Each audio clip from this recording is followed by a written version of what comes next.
आज चाहिँ chicken lollipop बनाऊँ है त। ललिपप बनाउनको लागि चाहिँ मैले चिकनको थाई पिसलाई लिएको छु। अनि त्यसलाई लिएर मजाले ललिपपको सेपमा चाहिँ रेडी गर्नुपर्छ। हजुरहरूलाई आउँदैन भने हेरेर सिक्नु होला है त।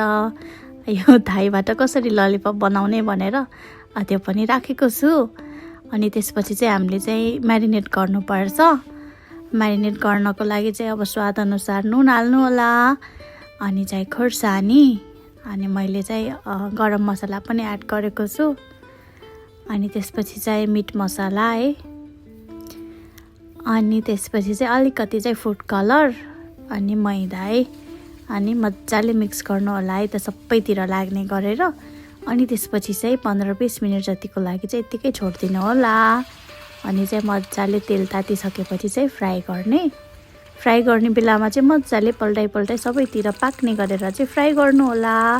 अनि हाम्रो ललिपप चाहिँ फ्राई भएर रेडी भयो है। यत्तिकै लिनु पनि मिल्यो।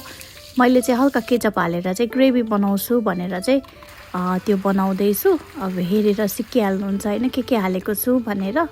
अनि यसरी बनाएको नि एकदमै मिठो हुन्छ है। खानुभएको छैन भने चाहिँ ट्राई गर्नु होला। अनि आजलाई चाहिँ यति नै है त।